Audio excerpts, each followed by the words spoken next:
Hey, what's up guys? It is your girl, Coach LeighAnn, down here at AM Fitness in Plainville. Today I am bringing you an exercise of the week from our current training phase. The exercise that I'm going to be talking to you about is our kettlebell rack carry. So the very first thing that we need to go over is just how to clean the kettlebells in front of us. So when I grab my kettlebells, we're going to grab two of them. So the first thing I need to do is put them in between my feet. So they're right between the arches of my feet. Now what I've done is create a V between the two kettlebells so that they're coming back behind me. When I grab onto those kettlebells, I'm going to grab onto the inside corners so that the thumbs are also forming a V back behind me. Now this is key, because if I don't have them set up correctly and I don't grab them correctly, I'm not going to be able to rack them correctly, and it's going to affect the entire rest of the exercise. Got everything set up good. I'm here. I'm going to sit into my hips. So I'm using kind of that hinging motion. My back is nice and flat. My hips come back behind me. Shins stay vertical. Chin's tucked. All that stuff that we know about our cleans. I'm going to drive the elbows up, use the momentum from the hips to get the kettlebells to come up. So I grab on, pop them up. So now from here, once I'm in this racked position, I want my thumbs to be into my collarbone. So my collarbone's right here. These two little right here, that's where I want the knuckle of my thumb to be. Now because I grabbed the kettlebell correctly and I'm now holding on to it correctly, I can do the rest of the exercise. So this allows me, I don't even have to hold on to the kettlebell because it's sitting comfortably on my forearm, right in the crook of my elbow.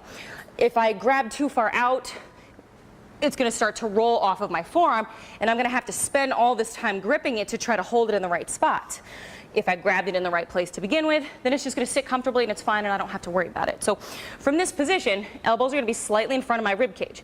What that accomplishes is that the horns stay parallel to the ground, the bottom is parallel to the wall. We tend to either do this or we do this. So this is putting my shoulder, both of these are putting my shoulder into terrible positions. So I want to just be in that nice neutral position. Now from here, once I have them both up in front of me,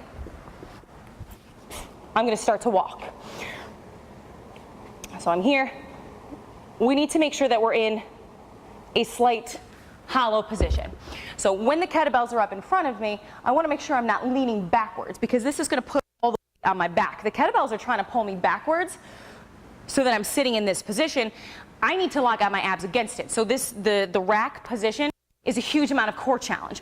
So if I don't have this locked down, then we're not good to go. So what we don't want to do is lean forward, and especially if we start to keep the elbows locked into our rib cage, then yes, we're gonna allow the kettlebells to pull us forward. Well, what we need to do is just sit our hips slightly back so they're slightly behind our head.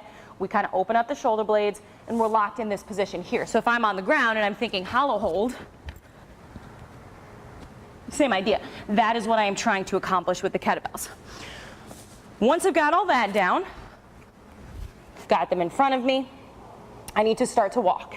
So I'm going to put the toe in front of the heel and continue on until we walk out of the view of the camera. So the other thing that we need to understand about the walk is that there's a lot of glute activation that happens here. The difference between activating our glutes and walking correctly and activating our glutes and walking incorrectly, this is what we tend to do if we're thinking too much about locking out our glutes, so that I'm not allowing my knee to bend. So I need to be able to lock out the butt cheek, step the foot forward, lock out the butt cheek, step the foot forward. So if I think of like someone in finishing school, if you had a stack of books on the top of your head, we wanted to make sure that they didn't fall off. That meant there was nothing up and down when we were walking. There was no side to side movement with our hips. Now obviously that's an exaggeration, but typically when we walk, there is a little bit of that movement happening.